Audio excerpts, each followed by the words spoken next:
Yeah, I'm ready for you, Mike. Okay. When you looked back at the film, what stood out to you that you took as positives, and what are some things that you felt like I want to, like this player, that player, I want to have back and work on? Yeah, I think positives where we moved the football well. I thought that we felt like, we were able to do what we wanted to do. We got into the red zone a lot and felt good about the completions we had. I felt like we were completing the football to a lot of different people, and a lot of the same things I said on Sunday after the game. Wish you could do better. First of all, wish you could have found a way to win at the end. We needed to, when we got down in the red zone, come away with points more often than we did. And I'm always going to look at the 2 turnovers as a chance, to protect the football better and give us a better chance. Did you learn anything about yourself through that game? Learned a lot. I gained confidence. Became a better quarterback.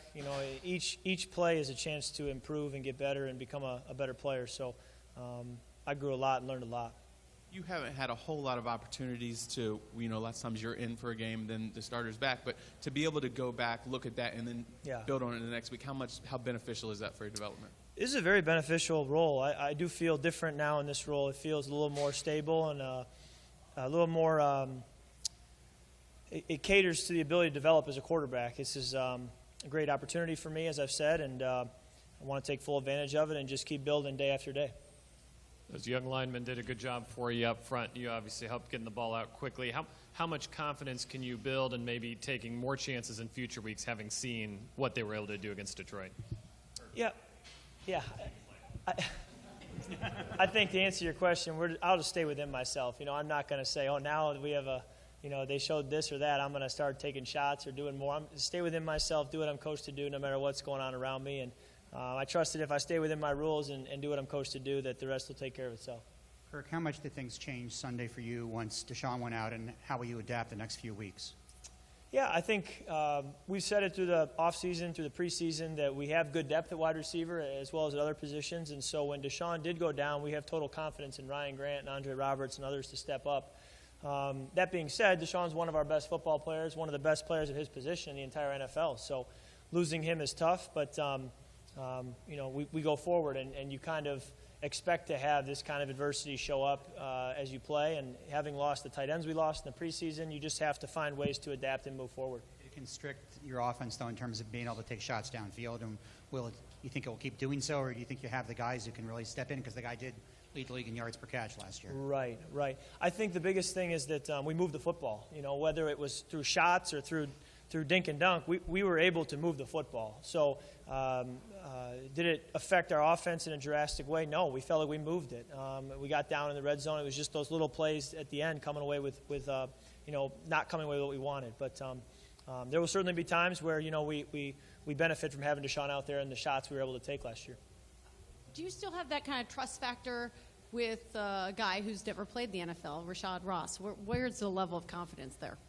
I think the level of confidence is high just because of what he showed everybody in the preseason. I got to play with him a lot with the 2s and the 3s, and you saw what he could do in preseason games. So I believe he has played in the NFL in the sense that he's played a lot. He's practiced with us a lot. He was here with us a lot last season. So for a guy who's, quote-unquote, never played in the NFL, I think he's pretty darn experienced.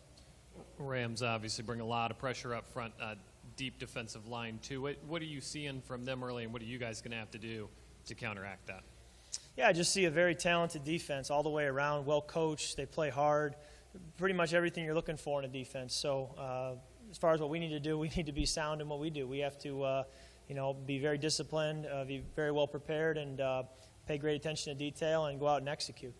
When you're talking about the lack of a deep threat or having somebody to be that home run threat, does it put a lot of pressure on you guys to have those 14, 15-play drives moving down the field slowly, or how much is it beneficial to be able to have the option to go deep? And I think anytime you can score quick is a great weapon. I think it puts fear in the heart of a defense when you have that threat. But believe me, we feel like we can still do that. We feel like we have really good players. We said all along we had depth at that position, and it wasn't because we only had one guy who could go deep. So whether it's Pierre or Rashad Ross or Jordan Reed matched up on a linebacker or a safety, there are things we can do to still be an explosive offense. And we'll always try to find ways to make the big play if it's there.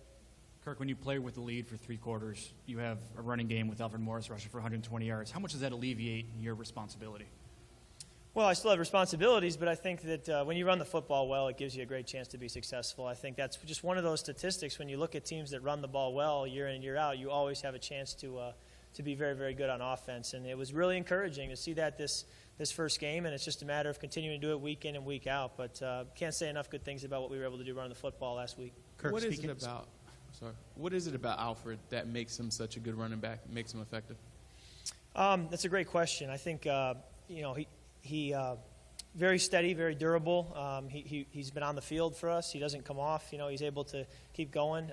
Runs hard. He's tough-minded, and it reflects in the way he runs the football. Tough to bring down.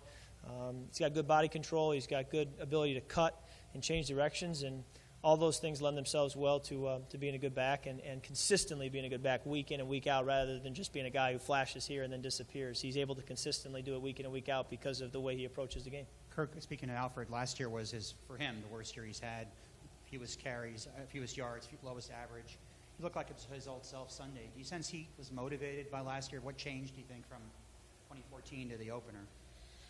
I don't know that it was suddenly he's more motivated now. He's playing better. I think he just, if anything, Alfred's consistent. He's steady. He's going to be there week in and week out. So, it's 1 week. I'm not sure exactly what to attribute it to, but I think it's definitely a testament to his ability to just continue pushing and be durable. And he's a guy we're going to rely on all season long. Kirk, sorry if you've already been asked, but to move the ball on third downs was something you guys weren't able to do necessarily that well last year. Came out almost 50% in the first game. Jay said it was a lot of just manageable opportunities, but what was the difference for you this first game? Yeah, good question. I think we were 6 for 9 on third downs in the first half, which was really, really good. The key was we were in manageable third downs, 3rd and 5, 3rd and 6. The second half, when you're in 3rd and, I keep saying 3rd and 29, is slightly unrealistic. But staying in manageable third downs is the first thing. And then I've always said, throughout the offseason, another year in the system gives me a better command, a better understanding of where we want to go with the football versus different coverages, how we want to tighten down our reads. Coach Kavanaugh has done a great job with us in the quarterback room of just developing us as quarterbacks to be that much better in those situations. So there's a lot of factors that contribute, but I feel from a quarterback's perspective, just being another year down the road, going into my 4th year, another year with Coach Gruden, having Coach Kavanaugh, all those pieces have made a big difference. And then Sean also, as the play caller, has done a really good job of saying, what do we do well? What is Kirk comfortable with? Where does he feel good on third down, and giving me a chance to be successful with stuff that I feel good about. You've got another really good front coming in this week, led by a dominant interior lineman, Sue last week, Aaron Donald this week. How are those two fronts similar? How are they different in terms of how you handle them? Yeah, I said to Brandon Scherf, I said, this is the NFL. You go against Ndamukong and Sue week 1, and week 2 you're going against Aaron Donald. It just comes after you week after week after week, and that's what makes this league so great, and how it can separate, the pretenders from the contenders. So, as part of the NFL, yeah, great defensive line, and we're going to see great defensive lines down the road consistently week in and week out. So it's a test, and I think our guys will be, ready for the challenge, and they're certainly working very hard this week to be prepared. Definitely stepped up last week. Just wanted to know if you could share any of the conversations between you and the guys, if dinner was actually discussed, about, tab on you or anything like that. Well, I definitely told him after the game, although we didn't get the win, when you guys are able to run the ball like that and secure your blocks the way you did, it just makes my life, play caller's life, everybody's life so much easier. So the key is going to be continuing to do it week in and week out going forward. It's still very, very early, but certainly excited about what they showed, and looking forward to hopefully being able to lavish them with and shower them with gifts for what they did this year. I would love to do that more than anything. You've got the conversion van. Alfred has the bicycle. Are you guys the coolest backfield in the NFL right now? You know what? I would say sometimes our swagger is having no swagger. And, I do drive a conversion van right now. I'm working on that, trying to get another car up here. And Alfred tends to be biking to work, so I guess we're a little quirky, a little different. But as long as we can be productive, I think it'll work. But, let's win football games, then a conversion van will start to be cool. Kirk, is there any talk about kind of revenge for last year's game? I know that was one of the more frustrating losses you guys had, both offensively and as a team. I know the guys were really frustrated, wanting to kind of have another shot at a team like the Rams. Yeah, I don't know that revenge is the word. I just think that anytime you don't get the job done and you get a chance to go back against the same team, you certainly want to make things right. And there were a lot of teams like that last year. Where now we're going to have a chance this year to come back and try to make things right and be much better. And a great chance to do that this week. Kirk, two-part question. Good to see Jordan Reed back. That was a great touchdown that you guys hooked up on. And Pierre Garçon, coach said he's hungry. Those two guys, very key now moving forward for success.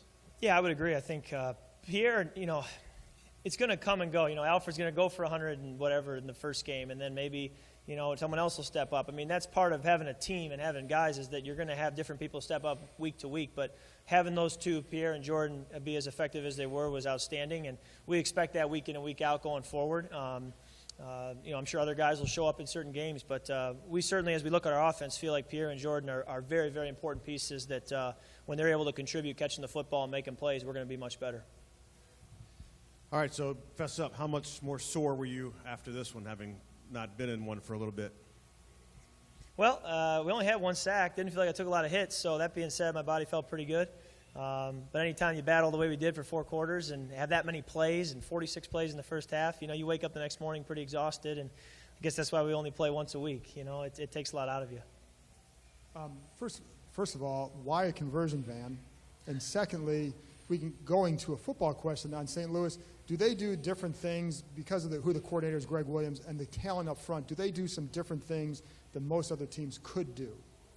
I'll answer your football question first. I think they do some unique things, and I think Coach Williams has been known for that for the last few years of being very creative and very innovative with blitzes and coverages and disguises, and that's a credit to them. And anytime you have the front 4 they have, the pass rushers they have, the front 7, it does give you a lot of freedom to do some things that are unique. And when you feel like you can get home with certain players, it gives you some flexibility. And I think that their talent combined with their philosophy is a combination that can wreak a lot of havoc, and they've shown that the last few seasons with their personnel. So very talented. And then the conversion van, the long story of it is just I bought it off my grandma a couple of years ago, and the car that I was driving day to day to and from the facility, the lease ended on it. So I've been a little lazy and haven't gotten another car to go from A to B to work. So the van has kind of had to fill that role for now, and it's a great car to take to and from FedEx Field because it's about an hour-and-a-half drive from all the way out here. So it's great when you have family in town and that kind of thing, but I definitely could use another car just to get from A to B. Kirk, the last...